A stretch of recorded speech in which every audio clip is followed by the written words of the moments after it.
And I want to share with you a story that has sat with me for, this happened when I was 17. So let's say it's, I'm going to show my age right now, but let's say it's 22 years. I've had this story, and it was about me trying to keep up and not being able to.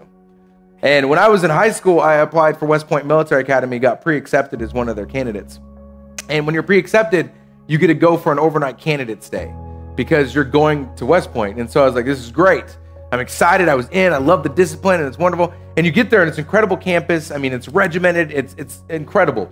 And I was staying in the dorm with some of the guys that were there, right? And they're kind of showing me what life is like and, you know, what the process is like and everything else like that. And as I was sitting in the room getting ready for bed, they said, hey, we're going on a run in the morning. Do you want to go on a run with us? And this was one roommate sitting here, and the other one was at his desk. And this guy turns around from his desk, and he looks at me, and he's like, and I was like, now mind you, in high school, I was a football player. I was an 800-meter runner, running with the cross-country guys. Like I was in some of the best shape I've ever been in my life.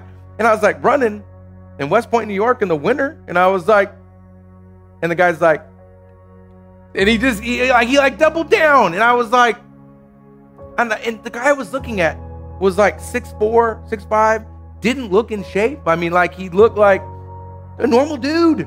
And I was like, and he was asking me, and I was like, look, if you can do it, like, so I was like, yeah, of course I'll go running. The guy's like, good luck. And I was like, I don't know what's happening right now. He's like, okay, we're going for 8 miles. And I was like, well, I didn't expect that. And I was like, I was thinking like a nice morning jog, 2-3 miles. We get out. He goes, yeah, we run with the team. And I was like, didn't expect that. And he goes, I told you. I was like, look, I'm in, let's go. He goes, we go at 5 in the morning. He goes, so you'll need all of your snow gear because it's West Point, New York in the winter. And he goes, so you just want to let you know we run. And he goes, and when we get to the end of the 4 miles, we actually run off into the woods to touch a tree. And he goes, and at that point, the snow is like 3 or 4 feet deep. So he goes, so just make sure you have shoes, you know, that can withstand. And I'm like, I've done something entirely wrong. I've done something very bad in my life. So we get out, and mind you, I run track at this point. I run with the guys on a varsity level track team. We're going for state championships on the 800. I run this. And I was 180, 200 pounds, just like I am now. I looked like this. And we got out there, and these guys took off at a pace that I have never run before in my life. I mean, from the get-go. I mean, I was like, oh, this is like expert level varsity pace. And I'm like, I don't run. This is like cross-country 2-miler guys. And I'm like, I don't run this. And all of it was, whew. And of course, I don't want to show anything, because I'm a projected candidate. So I got to show them that I can make it here. I got to show them that I can do it with the best of them, right? So I'm just giving everything I got, and they are just talking up a storm. So what's this? What's class like? I'm like, and as they're talking, my breath is shooting out of me like boom, because it's winter and you can just see everything. So we get 4 miles out, and I'm still with them. And I'm like, well, praise Jesus, God is good, right? And they take a left to run into the forest. I'm like, oh, this is an issue. Because they know how to run through these snowdrifts. And so they're bounding like gazelles or antelopes or elk, moose. I don't know who bounds in the woods in the winter. I don't know. That's what they're bounding like. And they get out and they touch this tree. And as they touch this tree, they come back, and I get out there. And as we're running through the woods, it starts to do this. But am I saying anything? No. But as they're coming back, they're running by me as I'm going out. Joe, how you doing? Do it. Yeah, here we go. And, all right. And as they're traveling back, I start to take up the rear of the pack. And I come out of the woods, and they're at the same pace. And I'm done. I have 0 left in the tank. And so I start running back. Well, I didn't realize, but their whole thing is you have to run together, which is double down on the embarrassing moment. So I'm going to invite someone up that I run with now to give you a visual of what happened at this moment. Let me do this. Can I invite up Jason Klotz? Give it up for runner Jason Klotz.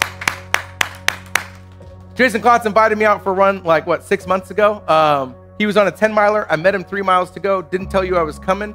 And he stayed with me for a little bit. And about 2 miles later into my only 3-mile run, I said, Jason, just go. Like I said, Jason, I know you got more in the tank, brother. I said, right now I'm on the downhill slide. I said, you just keep on going. So give it up one more time, Jason Klotz. So Jason, this, can you put this on like a sash?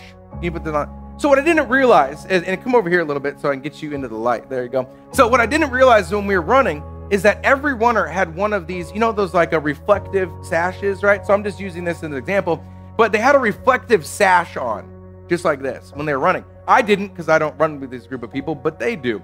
And I don't know why they had it. It was 5 a.m. We're running on the campus, right? We're just outside of campus. It's not necessary, by the way, but they had this, and they had another one on too.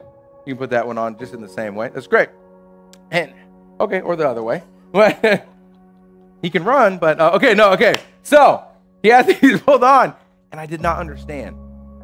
When I fell behind, they had an order of people who were there, right? And so one of the commanders came on and he said, hey, he said, candidate's falling behind. And I was like, no, I'm not. I was like, what do you do at that point? I have nothing left. He's falling behind. So we're running like this, right? Falling behind. And they said, hey, Klotz, come on back. And so this guy slows down. He slows down. He goes, hey, how you doing? I said, I'm doing good. He goes, all right, just run with me. And he starts doing this, right? Can you act like you're running? You're walking. Okay. So he starts doing this, right? And he starts trailing ahead of me again. And he goes, Klotz, get back to the candidate. So the candidate comes back. He goes, hey, we're going to help you out. He goes, stop for a second. And I was like, well, praise Jesus. Like, we're stopping for a second, right? So the rest of the team starts going on. He goes, don't worry, we're going to catch him. And at that moment, I'm like, great, let's do it, right? So he does this. He takes this one off, take the green one off, and he wraps it like this. He goes, you know what? He goes, hold on. And he's going real fast, right? And he goes, okay. And he gets this, and he goes, and he tightens it. And he goes, yes. And he sees this. He goes, wrap your hand around this. He goes, hold on. I was like, what do you mean, hold on? And he took off, right? So go. And I was like, oh my gosh. And he pulled me get away from me, Jason. He pulled me. I'm just kidding. Give it up for Jason Klotz over here. It was great. You had a lot of trouble with the sash. I thought that was going to be a better part for you, but we're going to work that out later. Okay, here we go. He pulled me for 4 miles. And here's the deal. There are 2 things that happened in my head. One was this. This is horrifically embarrassing. And it says a lot about my character, right? Like, it says a lot about if I'm ready or not for this. And in my mind, all that's happening after that is like, I'm ready to go. Like, now I know what I need to train for. Now I know what the next 6 months is going to be in my life. I'm going to come back and run with the same team, and I'm going to carry them. Like, that's how that's going to go. That's pride. You guys hear that? That's pride. That says, hey, I couldn't keep up, so what am I going to do? I'm going to sacrifice more for my own benefit to make sure the next time that they see me, I'm going to show face. That's pride.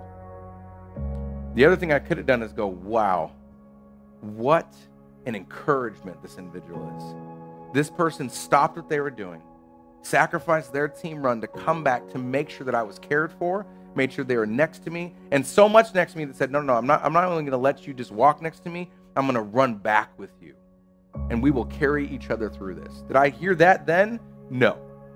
Did I come back and say, I'm going to be everything when I come back here? Absolutely. Today's text is about running when you can't keep up. And what is your response? Because I think where we often end at is that we run so hard to match someone, to meet someone, to kind of be this person that we think we need to be, that we don't stop and really look at the people in our lives and who's really there and who we're becoming. And today's all about that.